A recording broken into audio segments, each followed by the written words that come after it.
Welcome to the JCPod. I'm your host, Jaden Chandler Parnell, and hey, we're on episode 60, man.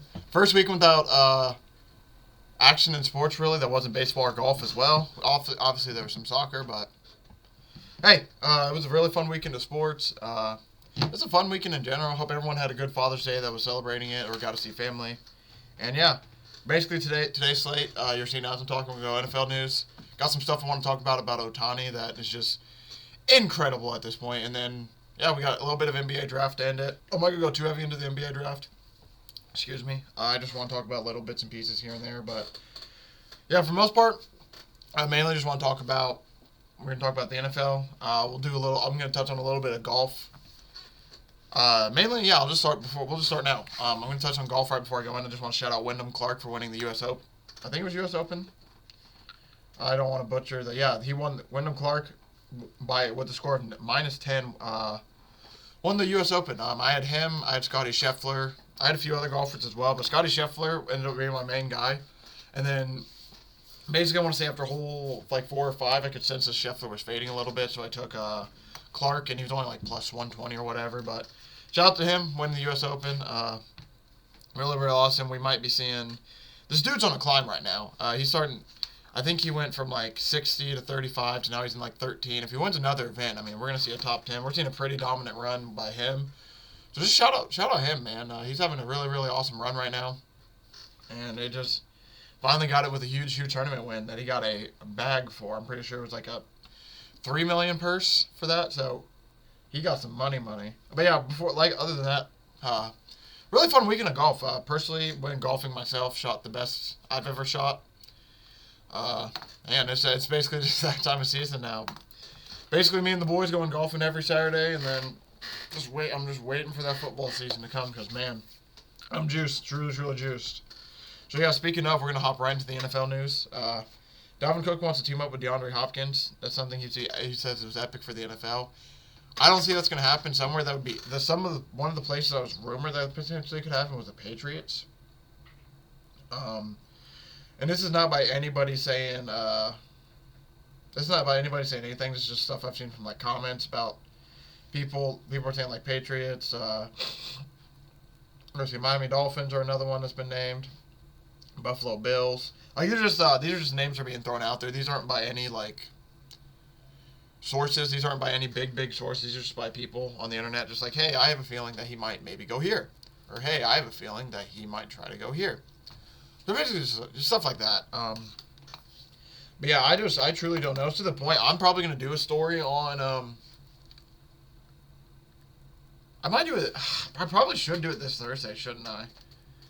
I'm either gonna talk about Russell Wilson this Thursday. I'm gonna talk about Dalvin Cook and DeAndre Hopkins, and then whichever one I don't talk about, I'll probably talk about next week. Especially assuming that if these guys don't sign, I don't talk about them this week. I'll talk about it next week because yeah, those are three very interesting situations I've had my eyes on for a minute that I want to speak about, but now I can officially do it. Bills, Stephon Diggs. So for those of you who don't know, Stephon Diggs sat out of practice. I want to say last week. I forget which day, but he sat out of practice. It was made a huge big deal. The Pat McAfee show brought it up, and they were talking about how big deal it was and everything. And it turns out the reason he sat, and then he ended up coming back and all of a sudden it was brushed under the rug like it was nothing. Apparently it was Bills' Diggs was frustrated with the role and the voice and the play calling. So, yeah, like I said, last week he stole the headlines after he basically just wasn't at mandatory minicamp and everything. Nothing came out about it. McDermott came out and was saying that he was worried about what was going on, and everyone's like, "There's nothing going on. It's all non-football related." And now it's coming out that apparently now it's coming out, and apparently that it's. Sorry, by the way, my mic was messed up for a little bit. I think I got it fixed now. So sorry if the first about 4 to 5 minutes sounded a little muffled. I think I should have it fixed now. But yeah, basically, so it sounds like he just was having an issue with how. But there was an issue, it's like, oh, he's not getting enough targets, which there's games where he's getting 11 to 14, which is that enough for Stephon Diggs? Like that's just mainly the issue. Is apparently that's what it sounded like. And there's also it's coming out that this is shocking news to me. I haven't heard this at all, but apparently like Leslie Frazier, one of the main reasons he's the old Bills DC. One of the main reasons he's leaving is, from what I'm hearing, is apparently Sean McDermott wanted to take more play calling duties over on defense, And Leslie Frazier's kind of like, I don't know if I like that in a 13-second drive. Apparently on the 13-second drive, McDermott took play calling duties over, and that didn't sit well with Leslie Frazier. And then last season happened, and I'm assuming it's just more pressure from McDermott. Like, hey, I want to take play calling situations here and there. So apparently the year off was just this is what led to Leslie like, yeah, I'm going to take the year off. So the more it sounds like, I came out and said he might come back in a year. Probably not. I don't think he's coming back. I think Leslie Frazier is officially going to move on, go to DC somewhere else. I think that Sean McDermott, unless Sean McDermott has a change of heart this year, and he's like, oh man, I really need help. I can truly not coach this defense by myself. I think he's going to be the head coach and the defensive coordinator because legit, the way he made it sound, he's been wanting to play defense again, and now he's going to be calling the defenses for them. So that's two situations. I also told you on Rowan's show, I brought it up. If any of you saw, if not, I'll say it here. Buffalo Bills are favored to win the Super Bowl at plus 700. That's awesome because no offense to the Buffalo Bills, I have no beef with them at all. I don't think they're winning the Super Bowl this year. I think that so for them to be the favorite, tied for the favorite with the Chiefs, that's awesome. I'm gonna probably I'm gonna go over my NFL futures here soon. I might save it for a Sunday episode to go over do like a part 1, part 2 Sunday. Have part 1 out where I go over with my boy Rowan, and then part 2 I'll cover the rest of it myself. But it's one of those things. Yeah, man, I ain't taking the Bills. They have that going on. The defensive coordinator I just told you about, Josh Allen's a cover athlete, and I still believe in the Madden curse. I know there's been a select few who have been able to. Let's see, the people who I think Antonio Brown might have had a good season even with the Madden cover, but I mean, you see what happened to him now. So I mean, the Madden curse might have just been delayed a little bit. Tom Brady was able to beat the Madden cover, won a Super Bowl that year, and Patrick Mahomes was able to do it. Those are about I think Lamar had an okay season, but he didn't win the Super Bowl. So even with the cover, if we go with the cover athlete thing, then he had an okay season still. So we can maybe throw Lamar in there, but I'm not going to just because he didn't win the Super Bowl. And it was after his MVP season. But if you look, Mahomes, Brady, the only two people that have beaten the Madden curse. So I would love to see if Josh Allen can enter that territory and beat it, but I don't know, brother. I don't know, man. Jordan Love says sky's the limit for the Packers offense. Actually, the limit for the Packers offense is Jordan Love. We're going to have to see. He's saying sky's the limit, but I got to see how he does.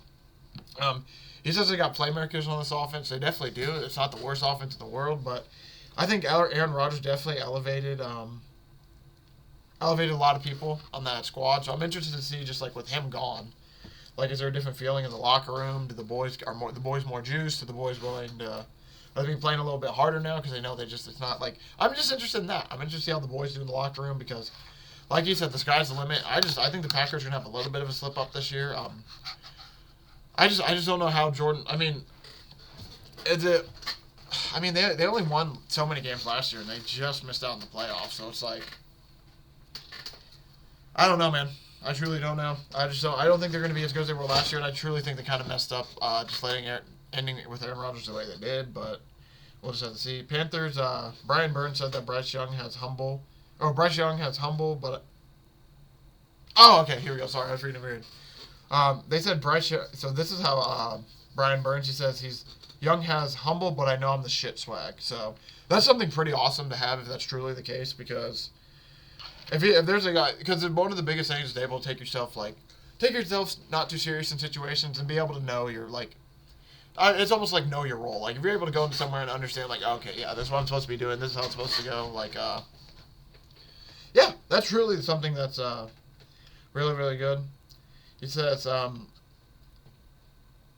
he's got it, but he's humble with it. Everybody's here for Young, the wide receiver DJ Chark said, and we believe he can take us to some really high places. So it sounds like everyone's in love with Bryce Young and the way that he's been going so far, which is awesome because this is one of the biggest things. Before all the fake BS basically came out about Bryce Young and everything, one of the main thing I took away is Michael Lombardi appeared on the Pat McAfee show, was talking about, like, oh, I do not like Bryce Young, like one of the first times, and then I think he watched some film on him in about like a week or two when he came back. He's like, hey, I was totally wrong, man. This guy is legit. He is the number 1 overall pick. So I'm very excited to see how Bryce Young does. Between him, Will Levis, C.J. Stroud, and Anthony Richardson, it's going to be a fun little division race. I think it's going to be, I for sure think C.J. Stroud, Anthony Richardson, and Bryce Young all start. I don't know if Will Levis is going to get time this year. I truly don't. I could see it maybe at the end of the season, but I just don't. I don't know, man. I truly don't. But I am excited to see how Bryce Young does this year. Oh my gosh. I'm not gonna talk about this too much just because it's really sad, but man, yeah, Ray Lewis's son. Man, that's just tough. Yeah. So Ray Lewis, the Ray Lewis the third, so son of Hall of Fame linebacker, he died of a suspected overdose. So yeah, Ray Lewis it basically sounds like just Ray Lewis's son died of an overdose. I don't think he's in the NFL or anything. I just think he was the son of Ray Lewis. That's why he's so popular. But the reason I just want to bring it up is dying of an overdose. Some sad stuff, man. And it's just right after Father's Day weekend. Just tough, man. Really, really tough one. Hope everything's all well with their family and everything. I can only imagine the loss they're going through. It's just sad. Really, really sad situation, truly. Yeah, I just don't want to touch on it anymore because truly that's just an awful situation, and I think I've said enough about it to begin with. Just sad. Truly just sad. Thibodeau says the Giants love being underdogs, which is a really good role for them. They kind of reminds me of the... no, this isn't the best comparison in the world, obviously, but the Giants last year kind of reminded me of the Miami Heat a little bit, with like that little bit of like, they were that weird team where it's like, I think they had a little bit of a better regular season than the Miami Heat did, but it's all regular season, like, no way, right? No way. And then they end up going to the divisional. Of course, they end up losing to the Eagles and getting their dicks kicked in, basically, but the Eagles end up going to the Super Bowl, so I guess it's kind of like the Heat, but not really, but I think the underdog role fits them pretty well. I think there's just going to be what happens again, because everyone's going to be over the Eagles and Cowboys. And it's good. It's helpful for the players, especially to the young guys, not to have all that pressure on you. That you don't got to think about, like, oh, we're supposed to do this, we're supposed to do this. Especially because, like, New York hasn't been there in forever, so the fact that they are now good and not just immediately getting thrust into the limelight, probably good for their team. And it's just, especially for Brian Daboll. Brian Daboll had an amazing season last year. You would think everyone would be ready to crown him and everything, but they've been holding off a little bit, which is interesting, especially because, yeah, I'm interested to see how the Giants do in year two. I think there's going to be maybe a little step down, potentially, but I think they could get, I think they should be about the same or maybe even get a little better. Daniel Jones had a really good season. If they can get him more weapons, they already got him Darren Waller. If they can figure out the Saquon Barkley situation, add another wide receiver or two, I don't see why they can't do what they did last year, maybe even take it another step further. The Buccaneers and Evans are negotiating a new deal. I would not be shocked if Mike Evans finishes his career in Tampa Bay, especially now that he has a Super Bowl ring. With Brady, I don't think he has, like, much more to, like, quote-unquote prove. I think it's just one of the things now where he can, like, if he truly wanted to, like, with his career, like, I think he still has more to prove before he's, like, a Hall of Fame career, obviously. But, if he truly, like, if he wanted to build legacy, he could finish the legacy with the Tampa Bay Buccaneers, and there's a route for him to become a Hall of Famer. Like, there truly is. He's done the 1,000-yard seasons, I think, every season since he's been in the NFL. I think this last season might have been the first season that he hasn't, but he's already he's the franchise leader in receptions, receiving yards, and touchdown catches. And then, yeah, like I said, he's a member of one of the Super Bowl teams, so for sure he's probably going to be a Ring of Honor, I want to say, for the Bucs, especially if he can just keep up this run. It's all about health. If he can stay healthy and continue this, I see no issue why, one, he's not in the Ring of Honor, and two, he might even be able to make a Hall of Fame push. But we'll see. That's probably me getting way ahead of it. So the NFL is going to hold a supplemental draft for the first time since 2019. It's pretty awesome. So it's finally back from COVID, and it's the last player picked in the draft was safety Jalen Thompson, who was selected in the 5th round by the Cardinals. Oh, apparently, and he's been a starter with them. So this is really awesome for a chance for some guys because, for example, guys like Jack Jones, who got arrested at the Boston airport for holding guns in his luggage, like. That situation specifically, no, he's gonna be in a lot of trouble because apparently he got caught with 2 loaded guns in an airport that were not. That was the wrong.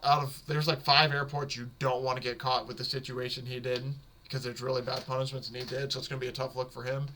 Hopefully he can figure it out. I just feel bad for him because he's young up and coming. But yeah, for like the supplemental draft, like the Josh Gordons of the world, the people like that, this would give them the chance to maybe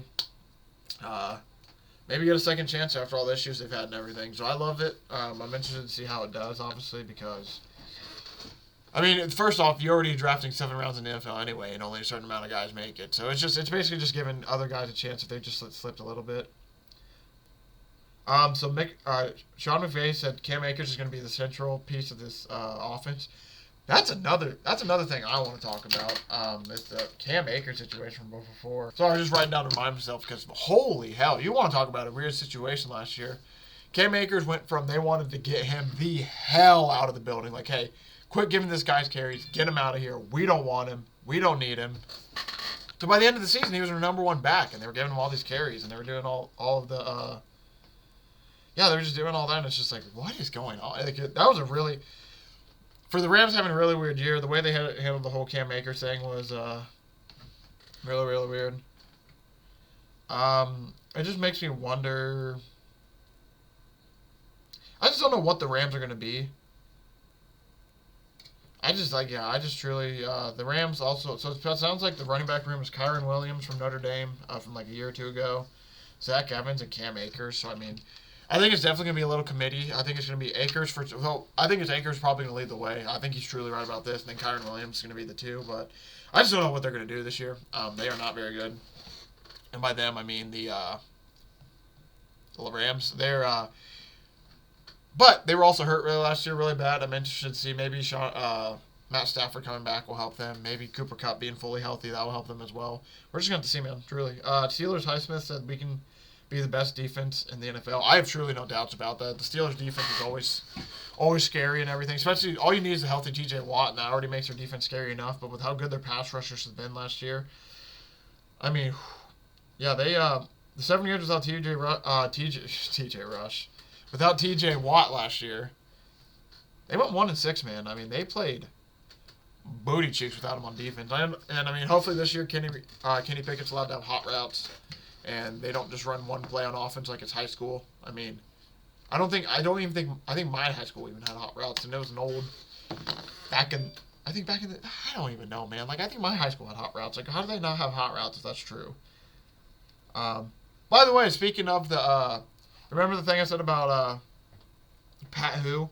Here, Patrick Mahomes already responded with the picture of the 2 rings, so makes me wonder if he'll carry it into the season. He already kind of got his clap back, so I'm just bringing that up because I truly want to know. We'll see if he's still motivated in the season by this, but the fact that he already kind of clapped back and with the response with the picture of him holding the 2 rings up is pretty cool because, yeah, the Chiefs, I think it was like Thursday, Friday, got unveiled their rings and everything. The Ravens' J.K. Dobbins sent out a minicamp amid frustration in the contract situation. Obviously, he said the business side is very hard. You saw with Lamar Jackson, just never roses and daisies. It can be hard at times as business, so. And he's like, I would love to be a Baltimore Raven for the rest of my career. I would love to because I love the city. I love the people. It feels like family here. It's like my second home, and I hope that happens. So we'll just see. I think they might sign him. It just depends. He's had a real weird year, man, because he came back. He was like 60%. His leg was. When he was running last year, his leg was like dragging behind him. He just looked weird. Hopefully this year when he's healthy, he looks a lot better because last year just seemed weird. DeAndre Hopkins is apparently in no rush to sign after visiting the Patriots. Apparently it sounds like it's a really good visit with the Patriots too, but yeah, like you said, he's in no hurry to rush, which makes sense because there's still a whole offseason left.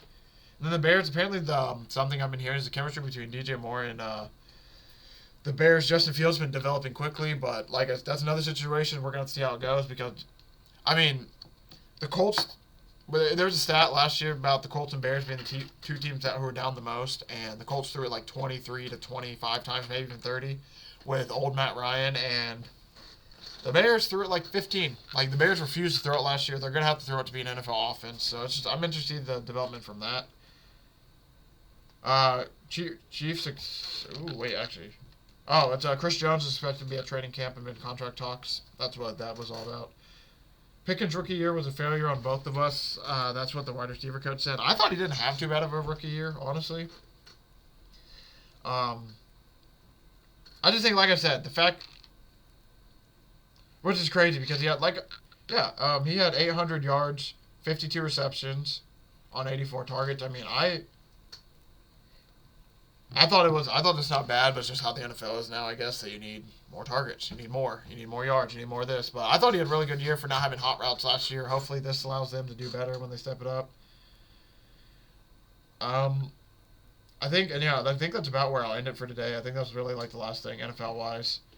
Yeah, not much. Like I said, not just really. It's just really weird. It's a lot of off season, a lot of BS, a lot of subtle moving, a lot of just smoke and mirrors while they're trying to figure out what's going on. The reason I want to talk about Shohei Ohtani, though, I'm going to find a stat that I'm tweet.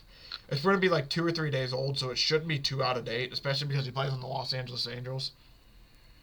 It's insane. So Los Angeles Angels stat leaders this season, and this is 23. This is tweeted like a day from today, like it's 24 hours old. So basically, like about this time it's tweeted hitting. So this is Angel stat leaders, by the way, hitting. So the hitting stats: runs, Ohtani; hits, Ohtani; home run, Ohtani; average, Ohtani; OPS, Ohtani; RBI, Ohtani; stolen bases, Ohtani.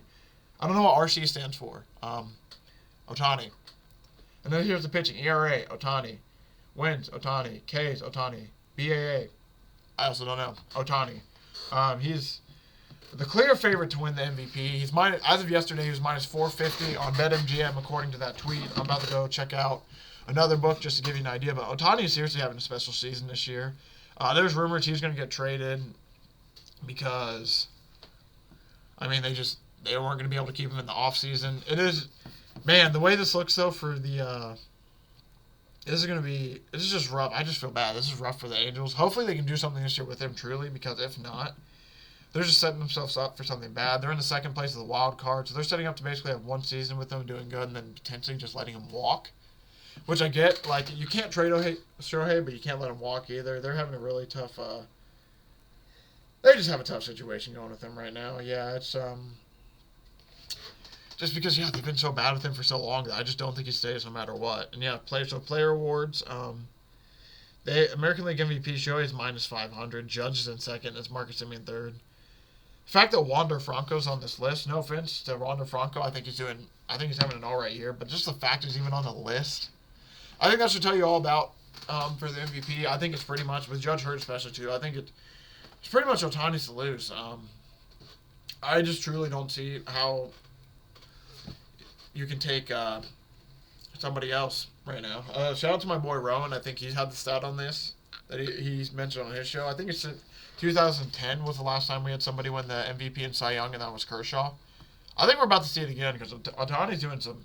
That dude is just special, man. Like truly, he is something special. It's everyone in baseball has been waiting for him to like mess up on one area. You know, I think his hitting is doing a lot better than his pitching this year by far. There's rumors I'm hearing on podcasts that apparently he's not going to split finger fastball a lot, which, according to the podcast I listened to, has a lot of GMs nervous and everything about that pitching wise for that. But other than that, I mean, his hitting is better than I think it's ever been. His pitching is still good. I mean, he's 6-2 on the Angels. The Angels, don't forget the Angels are, just because if Ohtani wasn't there, man, that team is. But yeah, no, truly, I just want to share that because Ohtani is just something special, man. He's truly special, honestly. Like, it's awesome to watch him do his thing. It's just awesome, man. Just like I can't get over how truly awesome it is. Just to see the way the guys act towards him, because this is not me trying to be like negative or any way like that. But the guy Shohei, it's gonna be awesome when Shohei, like, I'm assuming he's learning like English to learn better language and to learn the language better and everything. Once he learns English, like if we can get him to talk like Jokic and like get out there, like I think his personality would match Jokic just a little bit. I think it'd just be truly awesome just to hear him like talk more and just could you just see with the interactions, like the interaction with the guy in the field with him, like they are in awe of seeing him. They just love seeing him. They love like getting any chance to talk to him they can. Like he's truly a superstar. It's just, man, I just can't get over how truly awesome and amazing he is. So I'll finish off. I just want to talk about the NBA real quick because I want to talk about the Phoenix Suns potentially ruining their probably their chance to win a title this decade. And then also I want to talk about the NBA draft. So I'll go with the NBA draft first. NBA draft is about to start. NBA